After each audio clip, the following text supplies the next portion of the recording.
अस्सलाम वालेकुम। आज मैं आपसे शेयर करने वाली हूँ गाजर के मुरब्बे की रेसिपी।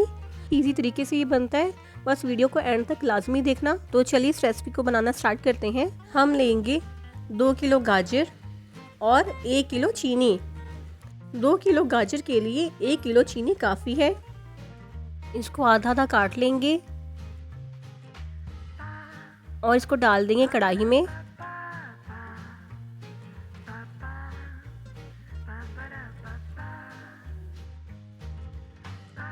और अब इसके ऊपर डाल देंगे चीनी। इसको रात भर ऐसे ही रखेंगे। के अंदर पानी डालने की कोई ज़रूरत नहीं है, ये खुद ही अपना पानी छोड़ेगा। तो ये देखिए रात भर ये ऐसे ही रहा और देखिए इसने खुद अपना पानी छोड़ा है। हम इसी पानी में इसको पकाएंगे, कोई एक्स्ट्रा पानी डालने की ज़रूरत नहीं है, इतने ही पानी पक जाएगा इजीली। मीडियम फ्लेम होना चाहिए, ना लो ना हाई, मीडियम तक होना चाहिए फ्लेम। अब इसी ही ये अपने ही पानी में ये पकेगा। तकरीबन 20 मिनट तक हम इसे पकाएंगे। में नमक ऐड करने की कोई ज़रूरत नहीं है। रात भर रखने का मकसद ही यही है कि ये चाशनी स्टेबल रहे, यानी कि चाशनी ख़राब ना हो। तो ये देखिए 20 मिनट हो गए हैं। ये देखिए अपने ही पानी में पक गई हैं। कोई मुश्किल नहीं है इसको बनाना, ना ही इसको पानी में भिगो के रखने की ज़रूरत है, ना ही इसको उबालने की ज़रूरत है, ना ही इसकी अलग से चाशनी बनाने की ज़रूरत है। बस ये अपने ही पानी पक जाएगा, इसी पानी की चाशनी बन जाएगी। वो गाजरों को किसी अलग से बर्तन में निकाल के रख लेंगे।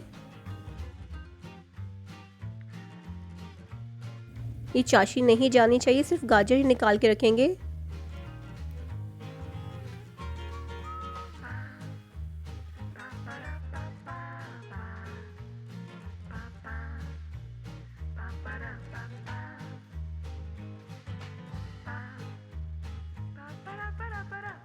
गाजरों को निकालने के बाद हम अब चाशनी को पकाएंगे।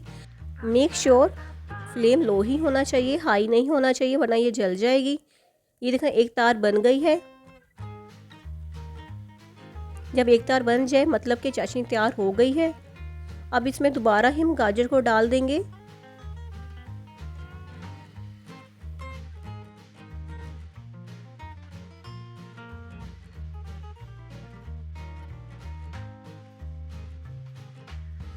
और अब फ्लेम को हम लो कर देंगे और 2 से 3 मिनट तक इसको गाजरों को इसी में ही डिप रहने देंगे, ताकि चाशनी में अच्छी तरीके से मिक्स हो जाए।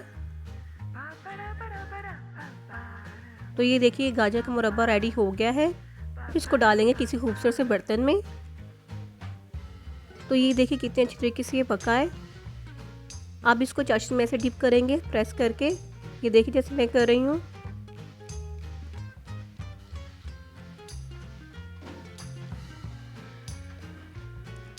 गार्निश करने के लिए मैंने कुछ पीनट, किशमिश और गिरी का इस्तेमाल किया है।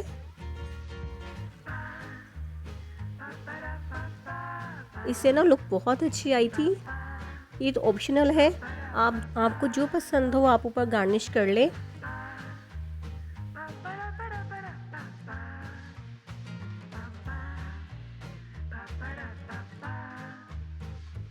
ये देखिए इसकी फाइनल लुक और कितना ज़बरदस्त लग रहा है। अब बारी आती है इसको टेस्ट करने की।